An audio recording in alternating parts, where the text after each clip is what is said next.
Les amis, bonjour et bienvenue sur un nouvel épisode de Morocars. Tiens, je te montre mon bureau de ce matin pour te faire rager. Aujourd'hui, je te parle d'une Allemande. Pas de celle-là, de l'autre. Et en plus, une Allemande à 4 roues. Arrête tes conneries, arrête de penser comme un pervers. Donc, je voulais faire ça, à la base. Et là, tu remarques le petit pet de fumée. Donc nous, ni une ni deux chez Morocars, on ouvre pour vérifier. Mais avant de t'expliquer pourquoi on en est arrivé là et comment, tu connais. Il faut te raconter tout ça dans l'ordre. Et en parlant d'ordre, tu commences à prendre l'habitude, tu connais la rengaine. Donc avant la suite, le générique. Et donc générique, let's go.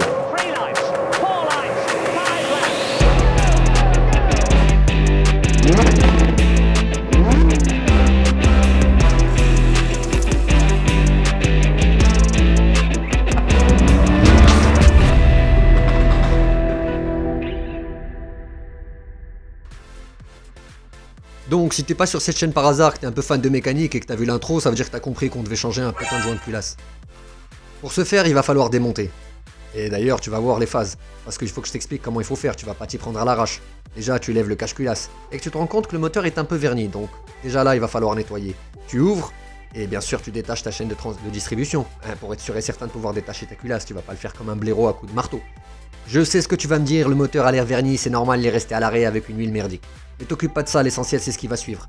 Donc, dans l'ordre, courroie, accessoires, boulons, tu déposes le tout, dans l'ordre, tu essaies de déposer l'admission, tu déposes le haut de la culasse, tu vois les cylindres et tu checkes un peu l'état des pistons et des cylindres afin que tu te rendes compte si ça sert à quelque chose de refaire un joint de culasse ou tu as besoin d'un nouveau moteur. Vaut mieux être sûr.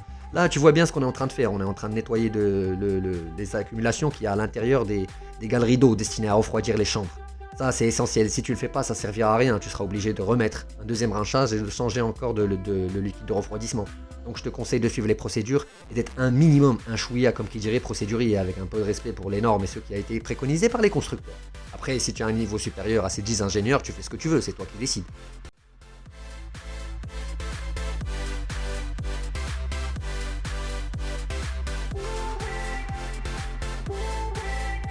Là, mon bon ami, tu prendras la peine de, bien sûr, bien nettoyer et bien assécher, que ce soit les puits de piston ou encore les puits réservés à l'eau ou à l'huile. Ça évitera tout encrassement et toute saturation.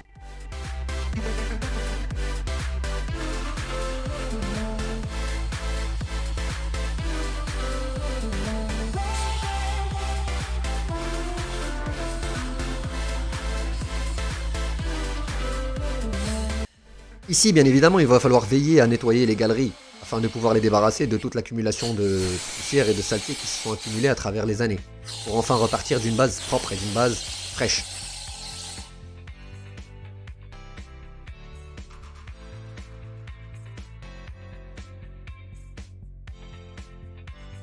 Là, comme je te l'explique amigo, tu te doutes bien que le compresseur d'air est ton meilleur ami. Tu as intérêt à avoir de la bonne pression pour pouvoir dégager toute la saleté qui s'est accumulée pendant si longtemps. Je te conseille d'être méticuleux et d'y aller point par point, galerie par galerie, afin d'être sûr de ne pas avoir de choses qui s'accumuleraient et qui posera problème plus tard.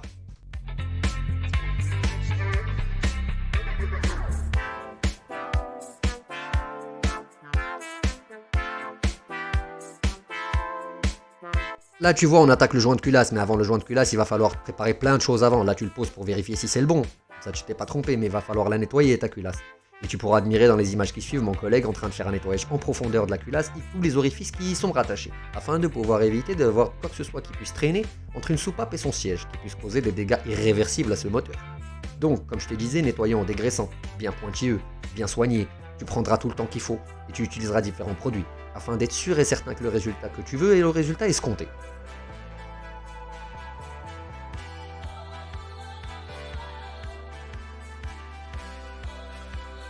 Tu vois, avec la patience, là, tu récupères un état de surface relativement satisfaisant. Mais détrompe-toi, le travail n'est pas encore fini. Il va falloir s'attacher et s'atteler aux détails. Tu vois, les petites galeries d'eau qui doivent être nettoyées au Dremel, il va falloir tout faire et prendre le temps de le faire correctement. Autrement, tu risques d'avoir des surprises qui risquent de ne pas te plaire.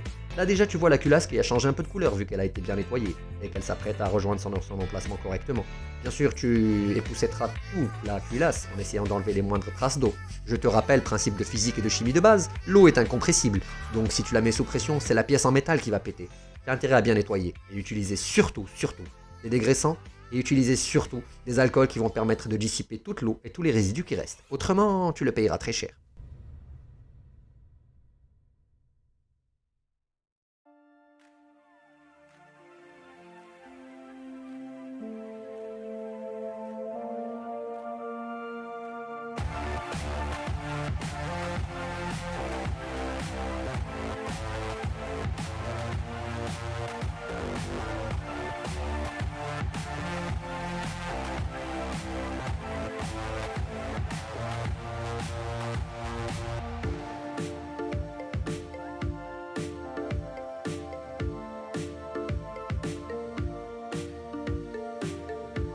Là, je t'encourage vivement à essayer d'utiliser les trajets d'air dans différents sens afin de pouvoir être sûr qu'aucun résidu ne s'y est logé et se cache. Bien sûr, tu en profiteras bien sûr pour à un certain moment de l'étape d'enlever tes gants, pour tester et toucher les soupapes toi-même, ainsi que de contrôler le siège soupape. Parce que je te rassure tout de suite, si c'est rêche et qu'elles se posent pas et qu'elles ne s'épousent pas mutuellement avec un beau bisou sans laisser d'air passer, tu seras sûr et certain que ta culasse broutera toujours et tu auras toujours un bruit bizarre sur ton moteur. C'est parce que ton siège soupape ne ferme pas. Donc puisque tu en es à cette étape, vaut mieux nettoyer les soupapes, vérifier les queues de soupapes et vérifier que le siège se pose extrêmement bien. Sinon, comme je t'ai dit, moteur pètera et à la gueule tu le verras.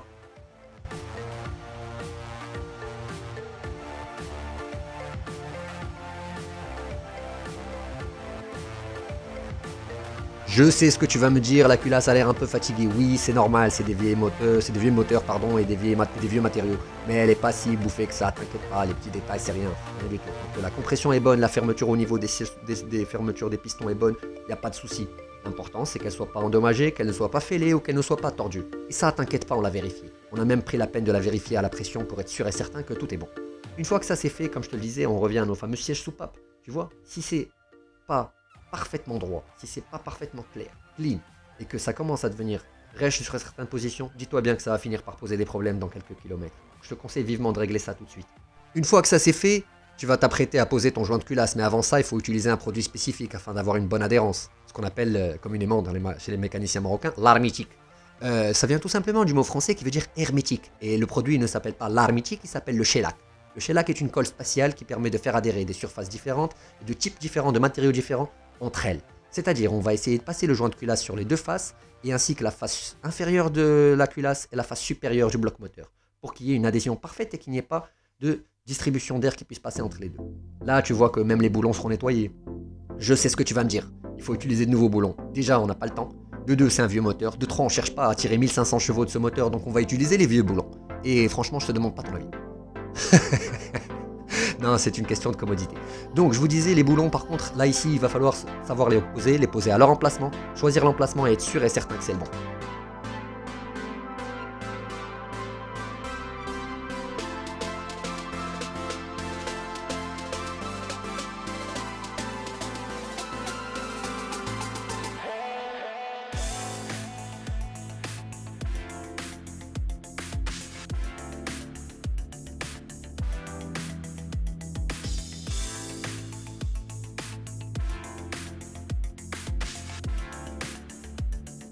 Petit rappel entre nous, de mécanicien à mécanicien, je t'invite vivement à nettoyer les boulons et à ne pas trop les serrer. D'ailleurs, je vais te donner l'ordre de serrage ainsi que le couple de serrage. Ne les serre pas comme un goret. C'est des boulons qui ont une vie spécifique et qui ont une élasticité spécifique.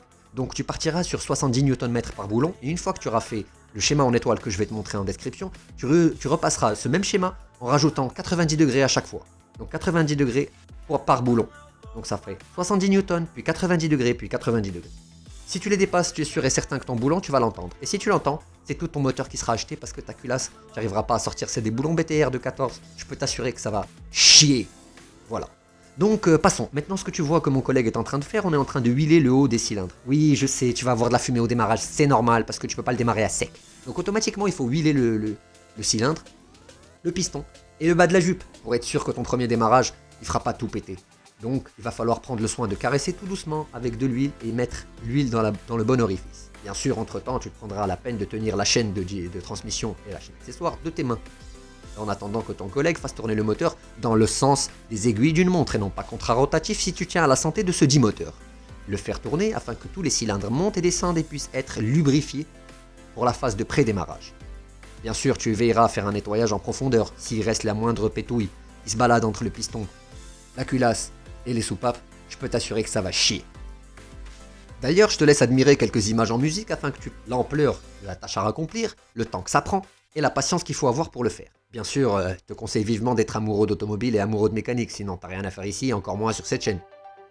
Là, je te conseille, mon bon ami, de prendre les choses au sérieux et d'être vraiment méticuleux et de passer ton shellac sur le haut du joint de culasse correctement. Bien sûr, tu veilleras à ne pas passer par-delà le cercle de l'entrée du piston, parce que autrement, si de la colle se retrouve entre la chemise et le piston, là encore tu risques d'avoir de sérieux soucis. Donc tu veilleras ici à ne pas utiliser de gants, et avoir un peu de produit sur tes mains qui permettra d'enlever la colle instantanément si tu dépasses, car tu vas dépasser.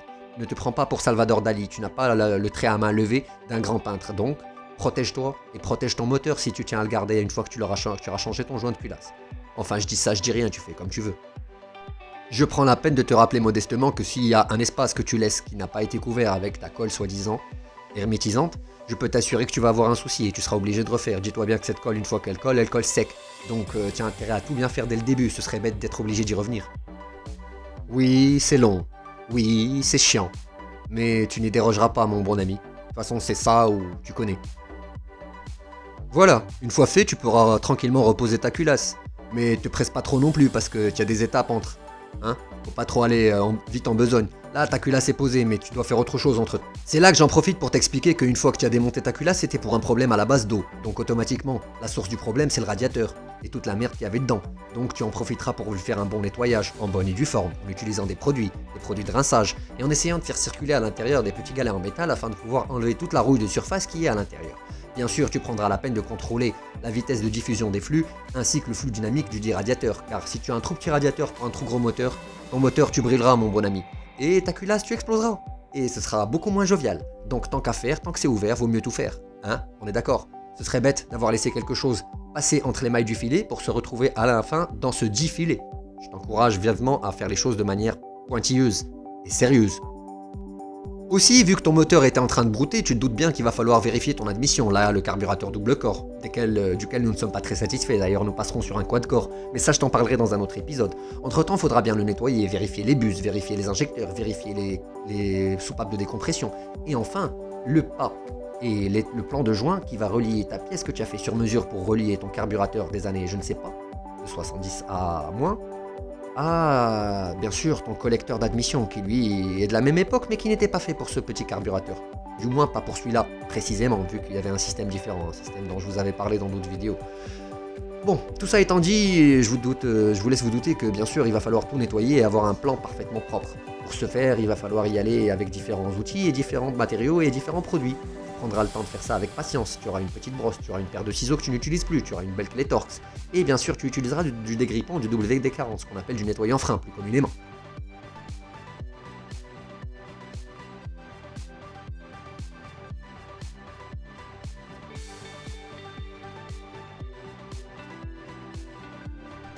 Comme je te le disais, mon cher ami, dans ton garage, l'un de tes meilleurs amis, ton best friend, c'est le WD-40, tu as intérêt à en avoir, et en avoir en rab. Surtout du stock, parce que tu sais pas à quel moment tu peux en avoir besoin contre un boulon qui est récalcitrant ou contre un endroit qui est trop sale pour être remonté dans la voiture. C'est à toi de voir.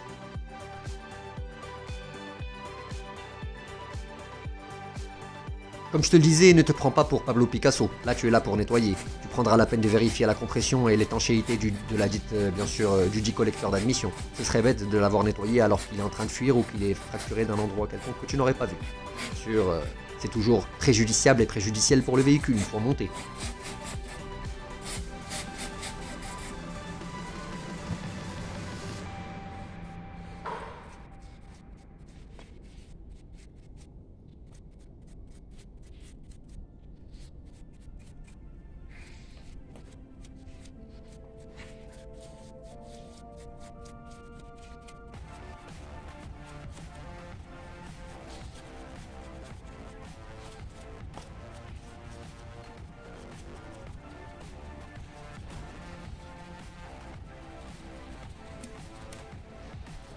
Bien sûr, cher ami, cher mécanicien en herbe, tu prendras la peine de voir l'état de ta pompe à eau, ainsi que les conduits qui la composent. Et si bien sûr il faut intervenir dessus, en l'occurrence remettre un coup de joint de la colle sur le dessus. Ce serait bête d'avoir un problème au niveau de la pompe. Parce que bon radiateur, liquide de refroidissement correct, mais pompe qui pousse pas avec autant de tartre sur l'entrée, tu vois qu'il va falloir intervenir.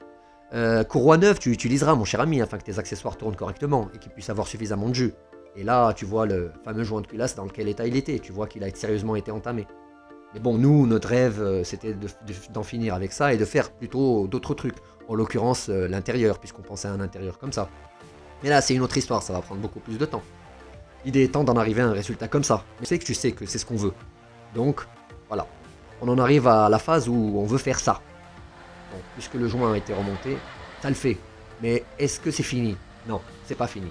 Donc laisse-moi te montrer quelques images sympathiques avant d'attaquer le reste. Mais bon, Le reste, ça sera pour une autre vidéo, afin que celle-ci ne soit pas beaucoup trop longue et qu'elle soit pas chiante. Donc si cette vidéo t'a plu, je te dis comme d'habitude, encourage-nous, aide-nous, mets un pouce, mets un commentaire, partage. Et voilà, si tu peux t'abonner, c'est l'idéal quoi, ça mange pas de pain. D'ici là, j'espère que tu te porteras bien et puis je te ferai un update sur ce qui suit, hein, bien sûr. J'espère que cet épisode t'aura plu, si c'est le cas comme d'habitude. Hein. Et puis voilà quoi. Je vous remercie d'avoir été sur Morocars tout ce temps que vous êtes. Je vous souhaite une très bonne journée, une très bonne soirée, ça dépend de là où vous êtes sur la planète. Et sur ce, je vous dis comme d'habitude sur Morocars, tchuss.